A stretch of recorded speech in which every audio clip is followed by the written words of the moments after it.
Welcome to Root in Our Ancestors' Dreams. We create spaces where stories are not extracted, but honored, where memory becomes medicine, and where identity is affirmed rather than explained.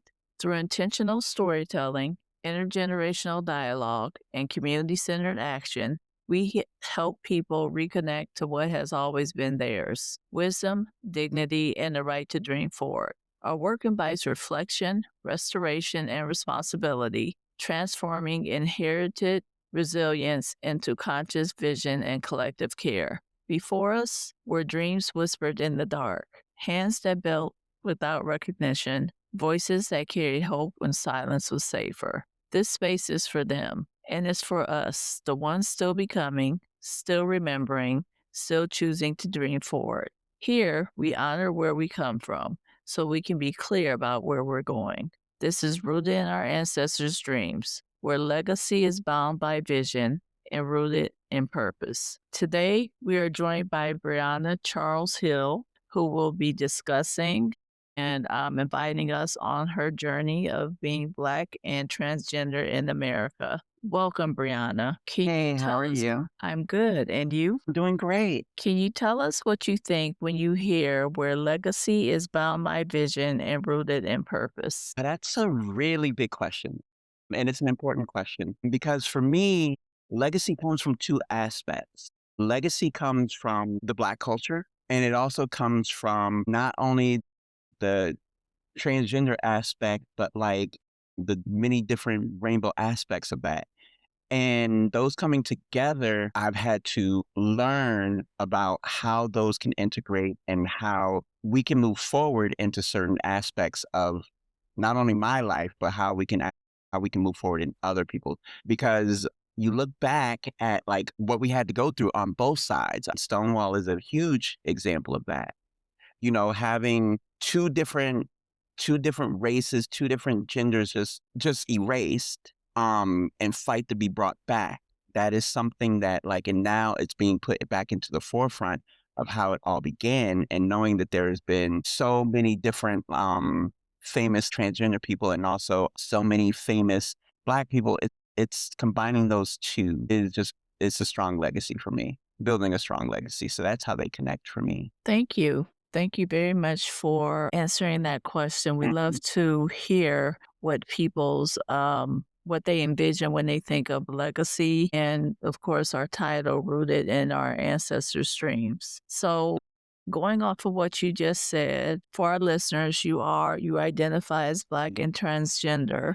And I figure since we are on this topic, in order to understand how you got to that point, we have to go back in history for you and ask you, when did you realize that you may be different, or I like to use the word unique, um, and that maybe you were transgender? Well, it's very so. My story. I mean, everyone's story is completely different. My story comes from a place of confusion. I use confusion in a very bold way, only because at that time when I was growing up, I knew something. I tend to tell people the Southern way off. Something was off. And I was a very, very, very, very, very I was a weird child, which I inherited from my mother, and I thank her for that. But I knew something was off. But at the same time, there were so many dynamics. When I was coming to my realization, and this is probably a lot of people during that generation, I had to deal with the AIDS crisis. I had to deal with the stigmatas that were extremely heavy at that time.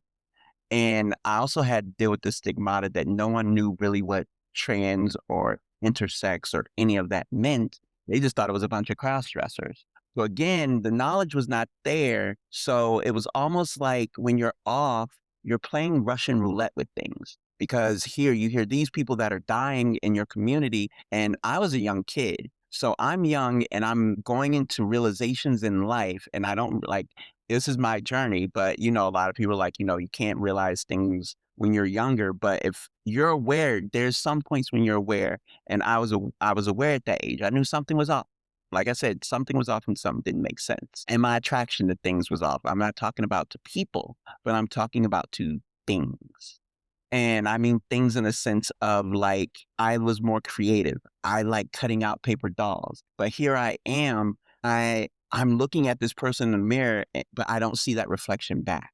And for a very long time at a younger age, I never saw the reflection that I saw.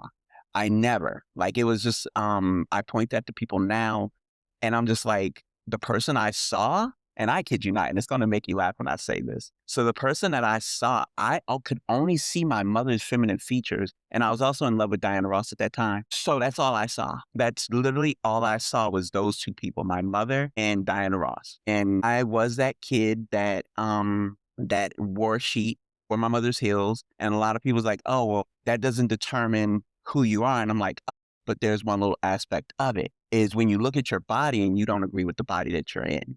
You just don't agree with it. You hate it. You despise it in a way where you avoid it. And I was at that, the older I was getting, the more I started to avoid it. So around, I believe 16, 17 was when I actually saw, I call the calling, the amen moment, I'm not going to say come to Jesus because I don't want to offend anybody. I want to say my come to reality moment. And we had a club here called Tracks back in the day. A lot of people would remember that club. And I was underage and I used to go to that club.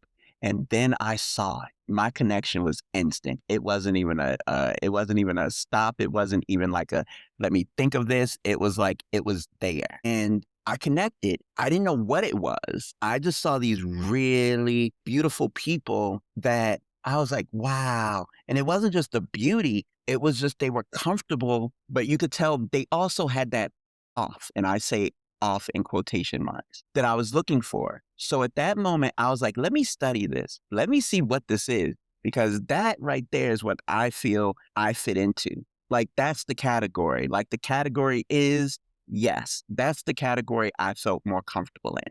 But again, I had a problem.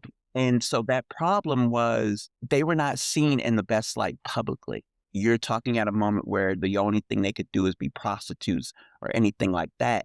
And I had come from a middle class family that was just like, oh, well, you want to do this, this, this, this, and this. So I had to call what I call my suffrage years. So I had to pretend. I had to play the game. I had to try to fit in. And that fit in, which now I look back, I didn't have to do all of that, went on for a really long time. Like we're talking about pretending to be different variations of yourself from 18 to my 30s. And So anybody it who, sounds like you had a very difficult time, as yeah, you would expect from most individuals who, I like to say, who are included in that rainbow or that sexual identity, gender identity rainbow that we call LGBTQ plus. So, but ever growing.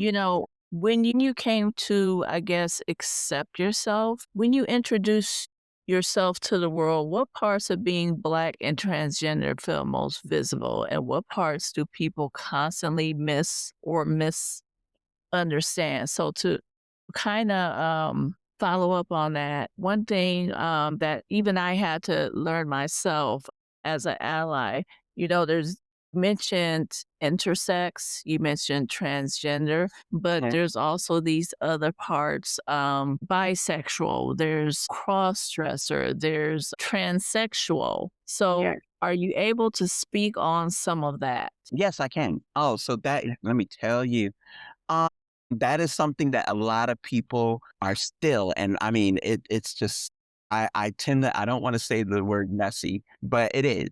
And what I mean by that is like the words are being just thrown together and just, it's just like, even in our own community, people are just using certain words and it's just sticking. So you have intersex, and intersex typically goes under like the non-binary term. So those tend to be people that genetically have, like they just have genetically both. So it doesn't mean hermaphrodite, which is a whole stem from that, but it could just mean chromosomes. I mean, you have transgender, which we all know that term, so I don't need to go all in depth into that one. Then we have transsexuals. Now, that's where that divide comes in. And I have to literally set people straight on that. So transsexuals is a very old term, and the true meaning of it now is people who have gotten the full surgeries. So if you're a male to female and you've gotten the full entire surgeries, then that falls under transsexual. Again, the word meaning the word from that coming from sex. So you've literally changed your whole entire sex. So you're no longer categorized as transgender, you're categorized as transsexual. Cross dressers fall under the more of the sexuality side of things.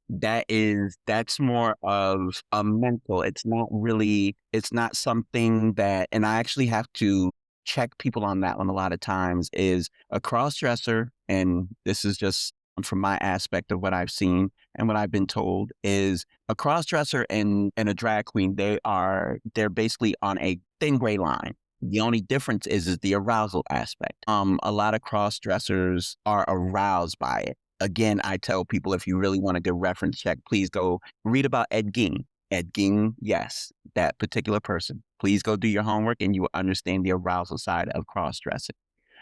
So it has nothing to do with transgender or anything else. It's more of a something that it makes you feel like, it just makes you feel, again, going back to the word sex. Because if you go to intersex and the other, that is gender, which is completely different than sexuality. They're completely two different things. And again, it goes back to something that you said earlier, and you're looking at bisexuality. Just because someone is intersex, transgender, or anything like that doesn't mean that they can't be straight, and that's a whole nother complex conversation, or they can't be bi. Like I tell people, and a lot of people are shocked that I am bisexual. And I just watch the jaws drop and I'm just like, so why wouldn't I be? Please explain to me why I wouldn't be. And I love that analogy because a I'm not a person who doesn't like confinement in one area. And so that's where I tell people, like, that breaks it down to different stereotypes. I mean, it can get a lot deeper than that, but that's just the top of the surface. That's a whole nother conversation for another day. Okay. Okay. What parts of Black and transgender feel most visible to you? Oh, they either go together or they don't go together with me. Yes, there's a reason for that. Because the one thing about being, and I tend to like say non-binary, but we'll just keep with transgender on this one. But because I'm not really, I don't really care about that much. But the problem that we have now, and the problem that I have now, is, and growing up in a time where, Black people, I grew up in the Bill Cosby era. And if that says a lot for people, if that just lets you know where that comes from. So me growing up at a time where you've had to prove yourself as a Black person, we didn't have the proper education then because we didn't have the student loan things back then. I come from that time. So I came from a time where I had to pay for school, where I had to make sure everything was done right, where I had to make sure I had the right job. And for a while, I had to use my Blackness and at one time, like I told myself I was a gay male, I had to use that. So, and what I mean by that is that, during the Will and Grace, I always pointed towards the TV show, during the Will and Grace moment, everyone was in love with a gay. So I had that to deal with. So no longer was the Black part mattering. It was more or less, now it was like, okay, gay Black male. And it was still very stereotypical, and I ran with that. And so when I forced myself, and it was forcing myself to deal with it, when I had to deal with being trans in America and still being Black, I came to a crossroad. Which one do I choose? And I made a strong choice to say I was not going to choose any one of them. They were either going to come together, and because I feel that they're stronger together than separate. Because not only do I have to prove who I am in this world and work hard in this world, but I also have to do it as a Black person and person of color. So that's why I said they go together and not separately, because being trans, again, and I love my white counterparts. I love my white brothers and sisters in this community, but we're still at an advantage where they get more opportunities than we do. And a lot of people in the community can say that, is when you don't hear about us in this community and the people of color community getting opportunities. Like, I'm blessed for the opportunities that I have, But again, I do them for every time I get an opportunity, I am strong on I'm not just doing this for me. So with that, that's why I say they either come together or they don't go at all. Because I mean, it's a constant fight that you have to do every day. Because I can be trans and then everyone's going to be like, okay, so you're trans, but then you're black and trans, so we might not want to do this. Or like in the past when I've done certain art or done certain things, I was told to tone down things or not discuss these type of things that I've seen my other counterparts do. So that's where that is. And like I said, I love my brothers and sisters of different races, but we know in our own circles that there's certain opportunities that they can get that we can't get still. Absolutely. Yeah. So, going back, to the question about your childhood and Mhm. even now, like, was there an aha moment, like a celebrity or someone you saw? What was your first interaction with someone who you identify with transgender? Yeah. So wow. Okay. So that's a really beautiful question. And I say beautiful because like I said, I go back to the club and I have friends. I mean, I'm sorry that I lost all of them to the AIDS virus. But at that moment, these were the most beautiful people that basically my nickname again, and so this goes back to the other thing. So my nickname was Poodle at the time. They had nicknamed me Poodle because I was young and also it was like my bark was worse than my bite. Or they would just say you're pretty, but you just bark. So then I had these people around me that like they felt comfortable in their skin. And these were the balls at that time. I'm saying the balls at that time. That's an important statement to me. They were not ashamed. Like that's what taught me to be comfortable in my own skin. It took me much longer and I still wasn't comfortable. So I was living vicariously through them. And because also at one time, which just sucks to say, is that I was told that I'm still, at that time, I was still told I wasn't black enough, which is why those two are integrated. And at one time I was told that I was too over the top. So in my own community and my own view, I had to be forced into like these pigeonholes. A lot of people don't realize my aha moment actually didn't come around to like 4 or 5 years ago, where I Wow. just, yeah, my actual aha moment where I said I have to be comfortable. I think, which this is probably going to throw everybody for a loop. But my aha moment was actually from a straight man because at that time, my best friend at that time, um, he knew what I was going through and he knew that like I was suffering internally. And he was just like, just be who you want to be. Just either you do this or it's going to destroy you. And he said not only that, but he was like, take your butt to New York and just live life. That was a suggestion. Either you do, you're not going to be happy here and you're not going to be happy. And I just threw all caution to the wind. And I was like, here I am. I just happened to be in a place where I had a really good job at that time and I was supported. Had a couple eyebrows raised, but it was still I did my job well. And I was just getting into art and everything else at the same time. So my aha moment was there, and I was happy. Oh my god, I was happy. I had never in the beginning. I think I was more euphoric in the beginning of my transition because I was actually me. I was actually happy. There was way more happiness that I could ever explain in my whole entire life during those first couple of months. It was just like all I talked about. It was like I was a kid bragging about everything. And again, I had that person support me through everything. And if I didn't have that support system, it probably would have went a different way. But I was comfortable in my skin because again, I spent a lot of years and a lot of decades not being comfortable in my skin or being in relationships where I couldn't really explain why I did certain things. And so then now I could suddenly explain in my relationships other than what I could back then. And so that was my aha moment. Of course, my aha moment just happened to come along when Pose and that show and all that came around. But trust me, it was nothing like that show. Well, some parts of that show, but it was not completely as glamorous as that show was. So, can you it sounds like when you went to New York, you kind of felt affirmed in your identity and it felt like a safe space for you. How do racism and transphobia show up differently when they overlap, especially in everyday places like work, healthcare, school, public spaces? I think so. I tell people I've been the fat person, I've been the skinny person, I've been the perfect looking person, I've been the ugly duckling. So I can give you all different aspects. I've been all of them. So I think where they overlap, and this is, I need to do a quick like reference check on something. But where it mostly shows up is in our personal everyday lives. Because what I'm learning now, it has nothing like people at work really don't care. People in spaces that are trying to deal with themselves is where it's at. So people still, and it bothers me to this day that people still connect people of color and trans with prostitution. And I'm just going to say the word because it still is a problem. I've seen it everywhere. Or when people, I get a lot of times when I talk to people and I'm talking to them about certain things like, my favorite book being Pride and Prejudice or talking science or talking code, and they're just jaw drop. And my first thing is like, so why would you be shocked?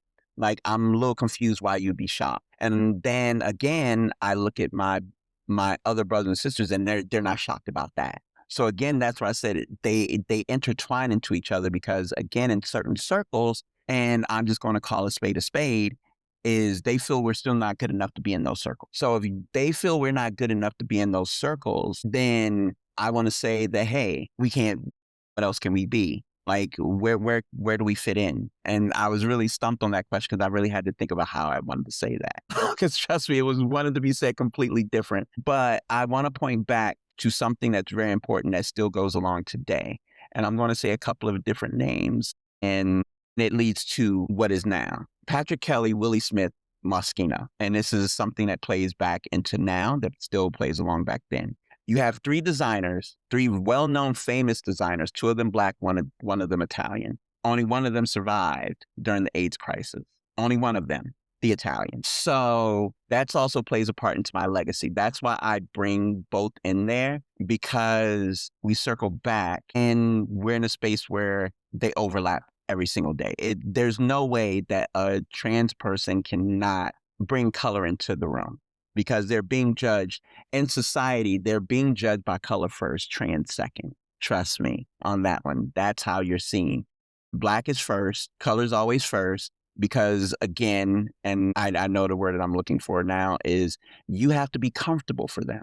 You have to make them feel comfortable. If you don't make them feel comfortable, and that them could be anything, but if you don't make them feel comfortable with your color, then other stuff isn't going to pass either. That makes sense. That makes Yeah. sense. So, there's being trans in America, you also have a lot of, well, not just trans, actually, a person of color, you encounter different systems such as the medical system. It could be medical, such as physical, or it could be mental health. So, what has navigating medical, including hormones, surgery, mental health, been like for you as a Black trans person? And what would respectful, competent care look like? Let me tell you. So, and this is coming from seeing both aspects from it. So, education.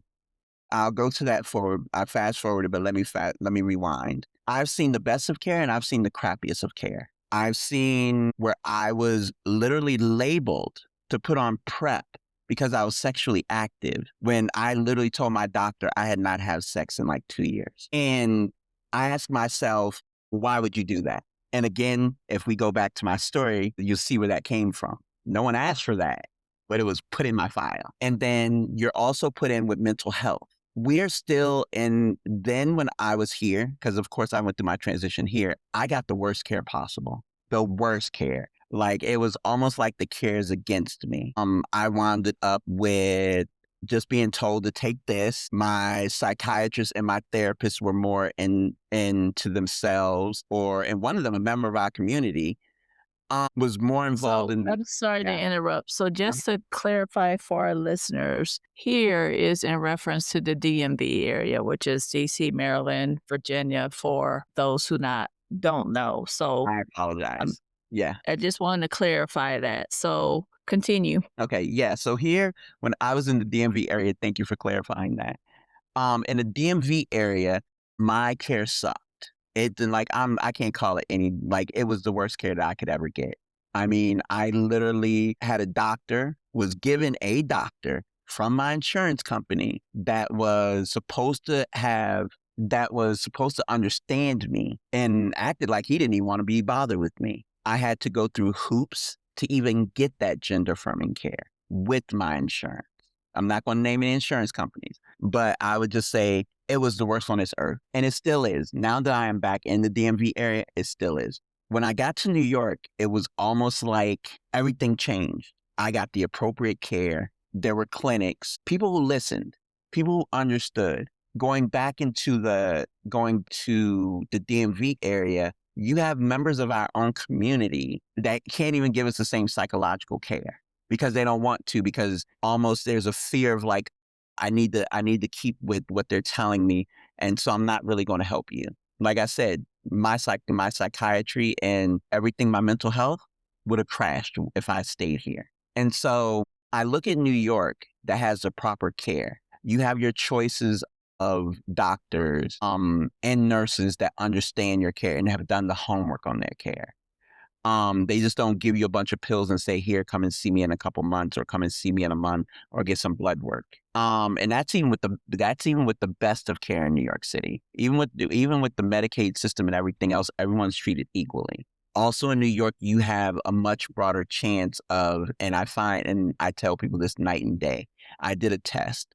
In New York, the qualifications for surgeries are the same everywhere. You still have to sit down with a psychiatrist. They're just not going to. The myth that you can just go get it done that's a myth. There are too many rules to put into place that you can just go get a surgery. There's too many rules. And I've been with those rules. So, in New York, I got the proper care that allowed me to get the proper surgeries in the proper amount of time, along with my options of medications and things that worked for me and didn't work for me. I come back here, and mind you, this is now 3, 4 years later, and the care that I left is the care that's the same. And so here in the DMV area, I've been here for almost a year, and I still can't find, and this is what I find the most interesting of all, is I can't find anyone in the mental health field that can help us with our needs without paying an arm and a leg for it. I don't understand that. I haven't gotten it yet, or why that is. It's almost discouraging, but still to this day, a year later, I cannot find a therapist that deals with affirming care that's not going to cost me, that doesn't use my insurance. Or you have to have the best of certain insurances for them to work, and still probably have to pay a copay. So the discouragement is there. I just wanted to see how the surgeries went here and how the process was. Same process in New York. But here in the DMV area, once you go to the doctor, mind you, you have to pay for the consultation. So not only do you have to pay for that consultation, but then you have to wait another year. So basically, we here in the DMV have the same gender affirming care of some third world countries. So it We are sounds doing like here you had a everything. difficult time navigating the system and that the quality of affirming care differs from place to place. Yes, it does. With Um, some places being the worst. that being said, many people talk about visibility, but visibility can also bring risk. It is a fact. And the stats tell us that Black trans women, or even women of color, whether that be Latino or Black, they have the highest death rate, usually homicide in this country. And not only in this country, but other places as well. So, what does safety mean to you, and what helps you move through the world with more peace? Awareness. First, awareness.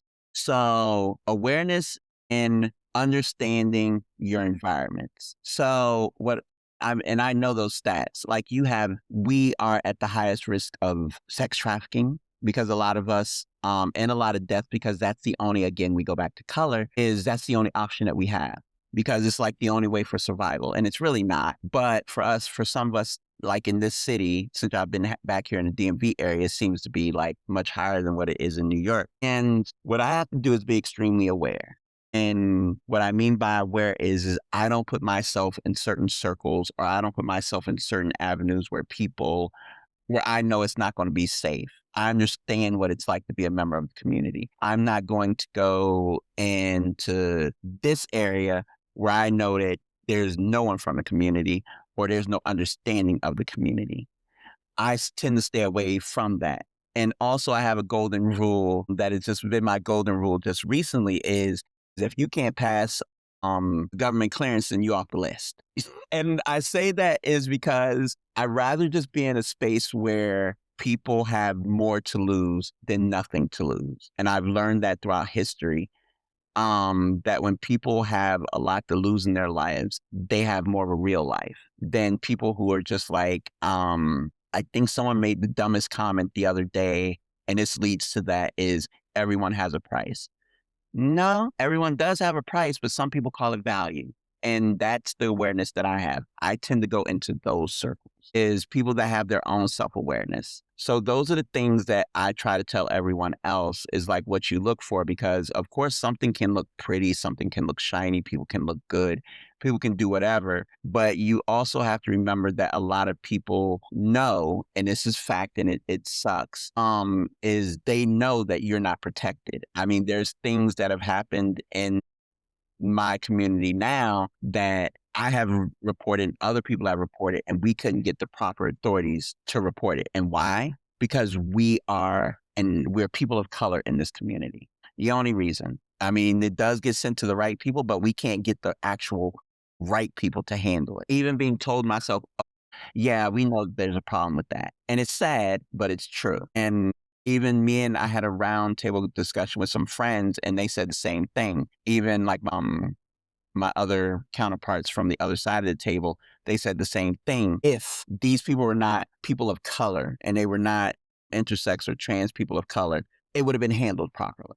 But it's been going on for so long that the city doesn't care because it's not who they pick and choose to protect. So that's a thorn in I'm my sorry you side. have to But encounter that. yeah, but it's not just me, it's a lot of people. But that's what I mean by I bring color into it as well. Like they intersect because people remind you that both play a part in things. So yeah, that's just that with that one. So We won't go into a deep conversation about that one. So, how into that question, when we Yeah. talk about that, we see sometimes some of these homicides or the violence, sometimes it's around discovery or what would you call it? Discovery or exposure to people who may have transphobia or even homophobia. How do you experience dating, partnership, or intimacy as a Black trans person?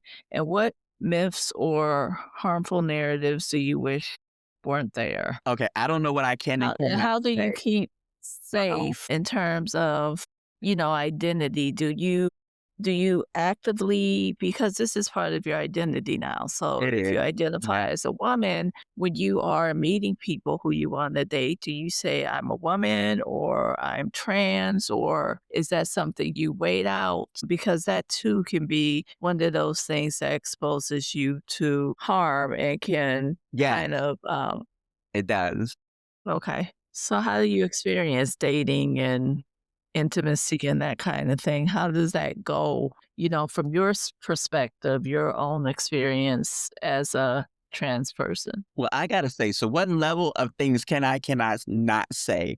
Like, I want to make sure that this is safe for work because there's certain things that can be said. There's certain things that can be said and cannot. So just for podcast sake, is this going to be safe for work or not safe for work that I can say? Because that's where I just want to keep it real with the listeners at the same time. We keep it real, and this is a Okay, let's topic keep it that real. we can also designate as rated R if it is, but Okay. it's 14 and up or 13 and up, whatever the age is. But I think it's important for our listeners to hear about the experience, not for shock's sake, but to really understand how difficult it is to navigate these different intersections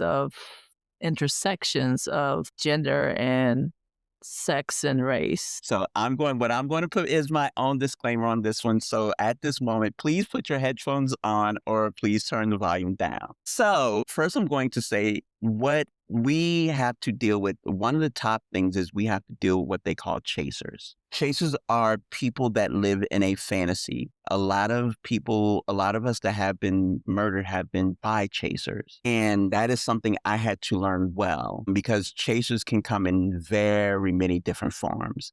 Vary. I mean, they can come into where they want to be in a relationship with you, but they all have, and I want to teach other people about a chaser. Chasers can't have a normal conversation with you. Everything always equates to sex. So even though they say they want to be with you and be in a relationship with you, they have no sense of conversation of you being human.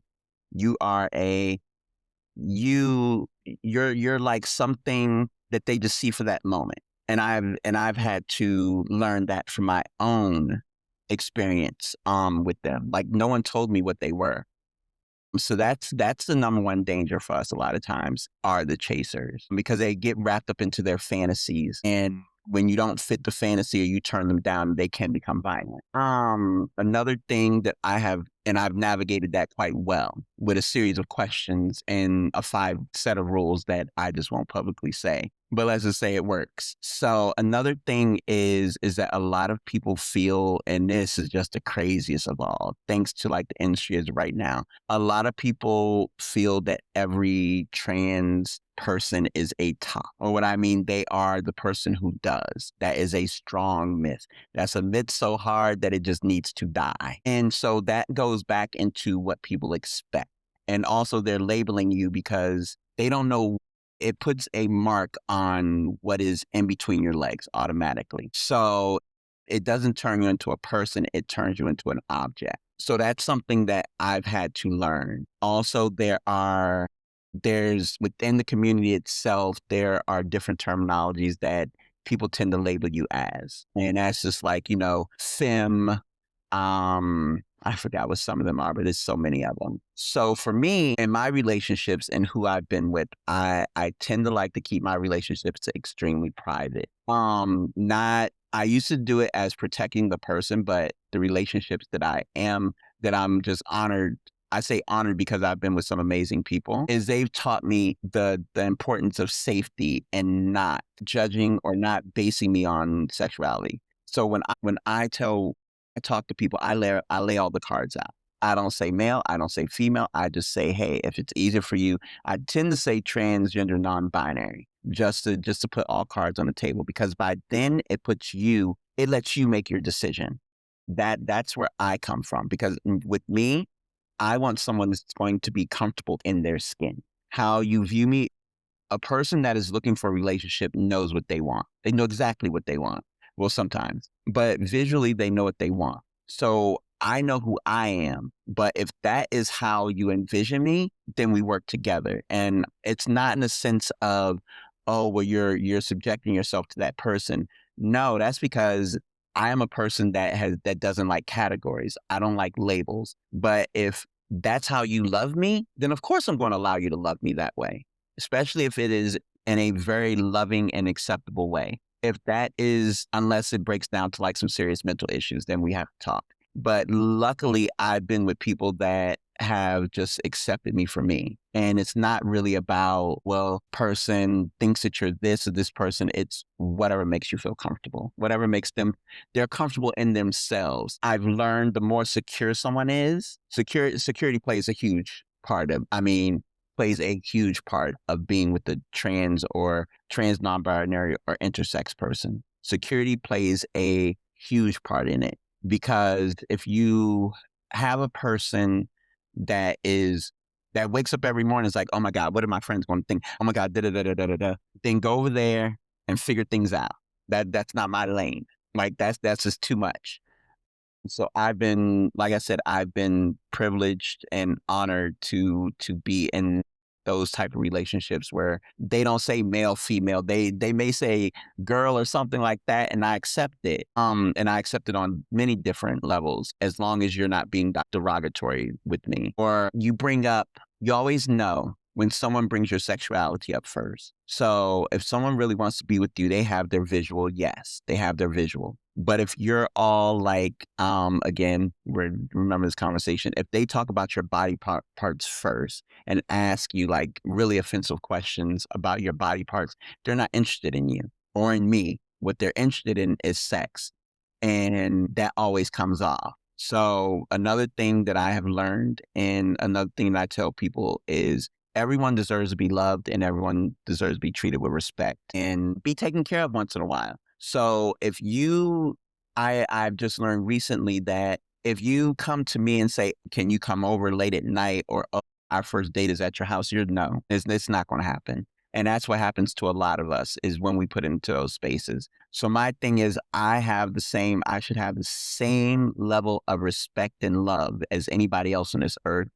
And for me, you should be able to take me out to dinner. You should be able to take me out. And if they can't do that, a lot of people's like, "Oh, I'm comfortable with them not taking me out." No, it doesn't work for me. It may work for everybody else, but that's how I'm able to navigate. So that's just my personal experience with it. Thank you for that. The other thing, with all that being said, how have family, faith, if you subscribe to a certain faith, or not, and cultural expectations shaped your journey as support, tension, or both? What has that been like navigating all of that? Lately, it's been amazing. As some listeners don't know, we know each other, and I do call you a friend at the same time. And you all have given me a circle, along with some other friends, have proved the theory to me that it's not about who I am in any different aspect. It's just who I am as a person. So you all have given me the opportunity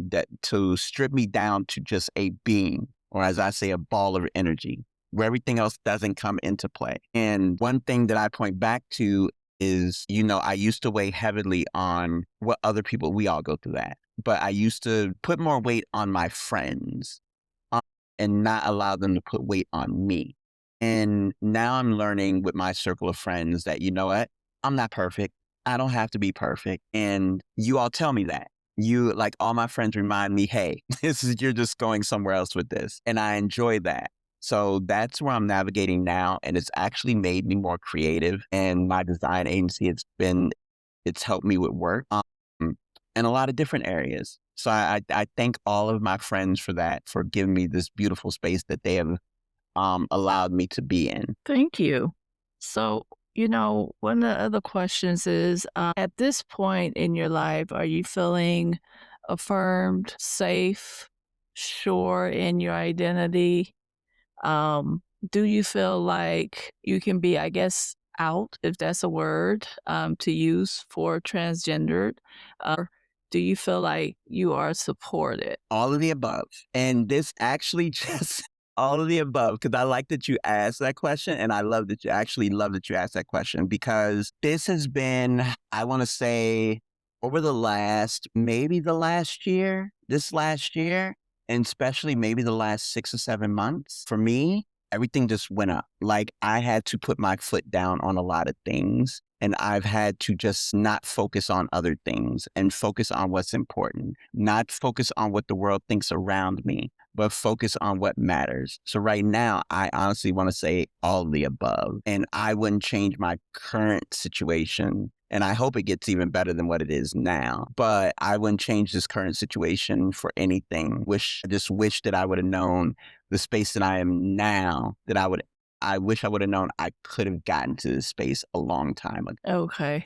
Well, I'm glad that, that you're in a comfortable space in your life and that you are surrounded by people who support you and who are there with you on your journey. Thank you. As we start wrapping up, if you could, well, actually, what's something you wish allies, including within the Black community and LGBTQIA plus spaces, understood about showing up consistently and not just performatively? I think you spoke on that. Yeah. So But create the token, don't be the token. That's what I say. It leads back to what, like, the problem now is we live in a world, and I'll say this quickly, we live in a world where everything is so performative and we do things only during Pride Month or only doing things during certain dates. But behind the scenes, no one really wants to build a sense of community. I actually look at my career, and I look at my art, and I look at everything else. And I go back to my Instagram pages. I am more accepted by members that are outside of my community than in my community. And that is a true statement. Anyone can come through all of my socials and you'll see some well-known straight people, but you won't see that many of us and that's just not, the profiles don't lie. The followers don't lie. But when you see who I follow, you'll see the community. but they don't follow back. And we're not talking about because those people have like 150 or 100, or even some of them don't even have 1,000 followers. It's just that you only are you're picking and choosing when you want to be an ally. So that's what I said. Like the thing is you have to be all in or nothing at all. Because when that's why this community is so separated, and how we got from, and this is a true statement. This is how we got from Stonewall to now. How we got from a group of togetherness to just being sometimey with it. If I tell people every day, if we would still have the same vision and the same sense of community since Stonewall, none of this mess that is happening to us right now would have ever happened. None of it. And I mean, that goes back to legacy. I just tell people, you know what? Start being there for the people that are in the community, and always being there. Just don't be there during Pride or some other crazy moment, and support their beliefs if you align with them. That's what's important. Thank you. If you could speak to your younger self or to I'm just going to say trans teen. I'm not going to just say black or, person of color, but I think all trans teens or Mhm. trans people should kind of listen to this so they can feel affirmed and supported. But what would you want them to know about belonging, survival, and building a life they love? Okay.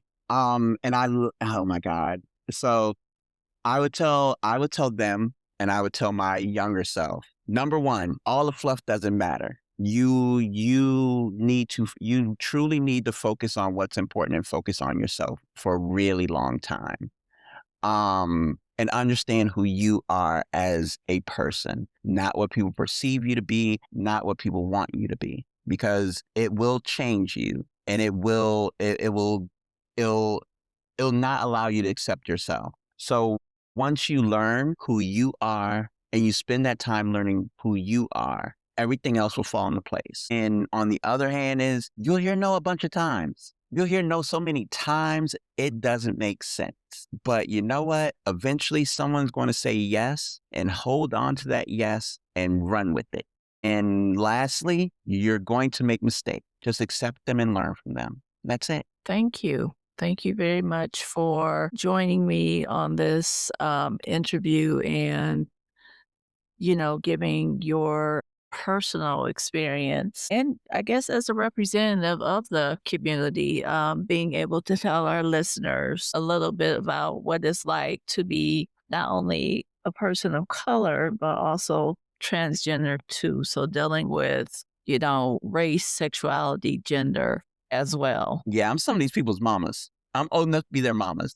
So yeah, I can definitely say that. Thank you. And, as you mentioned, you do have a career and your agency is the Simplicity Design Agency. Can you tell us more about the services that you offer and um, where they can reach you at if they're interested? Yeah, so I do have a design agency, and we focus on the small to medium sized business, especially the small, because again, it always goes back to a sense of community. So my main focus is to assist small businesses in the digital space, and that's either through web design, graphic design, AI learning, large language models, LLMs as they call it, and also just business development. So I tend to work with a lot of, like I said, a lot of smaller clients to help them grow and coming from a point that I understand what growth means. And if they want to reach me, they can go to simplicity designagency.com, and they can email me at info@simplicitydesignagency.com as well. Thank you so much. No problem. And to our listeners, as we close, we invite you to notice what stayed with you, the memory, the question, the truth that surfaced. Our ancestors lived on in how we listen, how we care for one another, and how we choose to move forward together. If this interview resonated, share it with someone who holds your history. Leave a review so that these stories reach those who need them. Until next time, stay rooted, stay connected, and keep dreaming forward. To listen to our podcast, Rooted in Our Ancestors' Dreams, you can find us on justreadcenters.org, Apple Podcasts, Spotify Podcasts, and our YouTube channel of the same name. Please leave a review, or if you like, you can suggest a guest or be a guest if you have a story that you think would be interesting to our listeners. Thank you so much, Brianna, for being our guest and giving us an insight and a look on your journey, and wishing you well. Likewise. Thank you. Thank you. All right. Bye bye.